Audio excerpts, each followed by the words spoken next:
Halo, selamat pagi. Apa kabar Anda pagi hari ini? Saya Muhammad Fitzal Rahman dan saya akan menemani Anda selama beberapa waktu ke depan.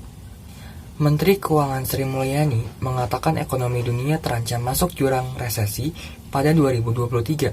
Sinyal yang terlihat adalah kenaikan suku bunga acuan di bank sentral sejumlah negara untuk menekan lonjakan inflasi. Bank Dunia sudah menyampaikan kalau bank sentral di seluruh dunia melakukan peningkatan suku bunga secara cukup ekstrim dan bersama-sama, maka dunia pasti akan mengalami resesi di 2023, kata Sri Mulyani dalam keterangan pers APBN kita secara virtual Senin 26 September 2022. Dalam catatan Sri Mulyani, Inggris sudah naikkan suku bunganya menjadi 2,25% atau melonjak 200 basis poin. Begitu juga Bank Sentral Amerika Serikat sudah menaikkan bunga acuan 300 basis poin sejak awal tahun untuk merespons inflasi yang mencapai 8,3%. Kenaikan suku bunga oleh Bank Sentral, terutama di negara-negara maju secara cukup cepat dan bahkan ekstrim itu pasti akan memukul pada pertumbuhan ekonomi negara-negara tersebut. Sementara itu, Bank Indonesia memutuskan menaikkan BI 7-day reverse repo rate sebesar 50 basis poin menjadi 4,25%. Termasuk juga suku bunga deposit facility sebesar 50 basis poin menjadi 3,50% dan suku bunga lending facility sebesar 50 basis poin menjadi 5%. Guna beradaptasi dengan tekanan ekonomi itu, banyak investor akan memilih kembali aset-aset apa saja yang dinilai lebih aman. Bima juga berpikir dan mewanti-wanti soal tahun politik yang dapat membuat perekonomian melemah. Pasalnya tahun politik ini kerap beresiko dan sering dihindari oleh para pelaku usaha, terutama dalam hal ekspansi bisnis. Bima mengatakan pada tahun politik itu banyak investasi yang ditunda dulu sampai politiknya pasti. Pemilunya selesai, karena kebijakan 5 tahun ke depan kan bisa berubah. Itulah yang dihindari oleh para investor. Selain itu, menurut saya pribadi bahwa resesi juga akan memunculkan krisis biaya hidup. Ini disebabkan karena harga barang naik, tetapi pendapatan masyarakatnya cenderung mengalami perlambatan. Dengan demikian, untuk mengantisipasi adanya ancaman resesi pada tahun depan, alangkah baiknya untuk kita melakukan sejumlah persiapan, diantaranya seperti 1. Mempersiapkan dana darurat. Langkah utama yang benar-benar harus dilakukan untuk menghadapi resesi 2023 Indonesia adalah dengan mempersiapkan dana darurat. Jika Anda sudah melakukan hal ini, maka tingkatkan lebih porsinya. 2. Membatasi pengeluaran.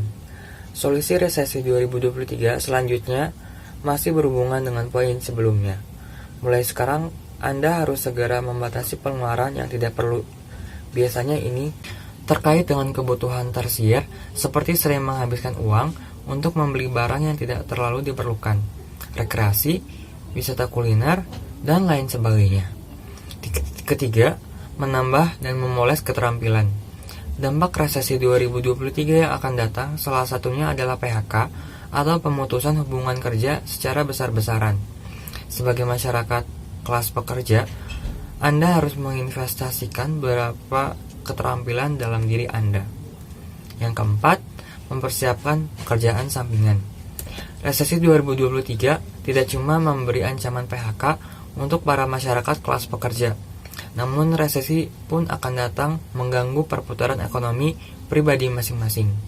Yang kelima adalah memperluas koneksi. Untuk menghadapi ancaman resesi 2023, Anda tidak cuma perlu untuk memperkuat finansial, namun koneksi pun harus diperluas. Jadi, jangan membatasi pertemanan dalam satu kelompok, akan tetapi carilah seluas-luasnya dari kalangan manapun. Pemirsa, itulah berita terkini hari ini. Tetaplah jaga kesehatan dan waspada karena curah hujan sedang tinggi. Pemirsa, kabar pagi segera kembali dengan kabar selanjutnya, yaitu Kota Cimahi diterjang banjir setelah hujan deras mengguyur kawasan Bandung pada Selasa 4 Oktober 2022.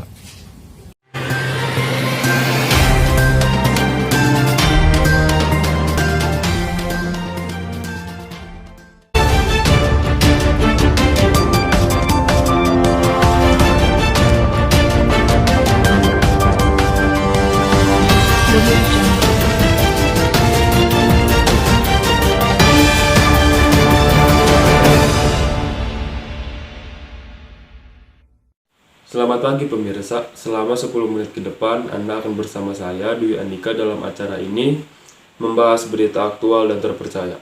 Kota Cimahi diterjang banjir setelah hujan deras mengguyur kawasan Bandung Raya, Selasa 4 Oktober 2022 pada sore hari. Dalam bencana itu, terjadi peristiwa dramatis, satu unit mobil dan pengemudinya terjebak dalam genangan. Mobil itu terjebak banjir di kawasan bawah flyover Cimindi, Kota Cimahi. Setelah pengendara nekat menerobos banjir saat berada di tengah genangan air. Mesin mobil tiba-tiba mati. Sopir berusaha menyalakan mesin tetapi tidak berhasil. Sejumlah warga bergotong royong untuk mendorong dan mengevakuasi mobil itu dari genangan air yang hampir 1 meter. Setelah berusaha keras, akhirnya mobil itu berusaha dievakuasi ke alamat yang lebih dekat. Selain satu minibus terjebak, banjir juga menyebabkan arus lalu lintas di arah Cimahi menuju kota Bandung dan sebaliknya tidak dapat dilintasi kendaraan. Arus lalu lintas di kawasan itu macet parah. Menurut salah satu warga, banjir yang hampir 1 meter ini membuat arus lalu lintas dari arah Cimahi menuju Bandung sempat tidak bisa dilalui oleh pengendara. Bukan hanya kawasan Cimindi, banjir juga menggenangi sejumlah ruas jalan Amir Mahmud dan Kolonel Masturi. Selain akibat hujan deras dengan intensitas yang tinggi dan lama, banjir juga terjadi akibat saluran drainase yang buruk sehingga air meluap ke daratan dan menggenangi air. Petugas telah mengirim 2 buah alat pompa air untuk bisa menyedot air dan berusaha untuk mengurangi adanya banjir di kota Cimahi tersebut. Sekian, terima kasih. Saya Dwi Andika, salam SCTV.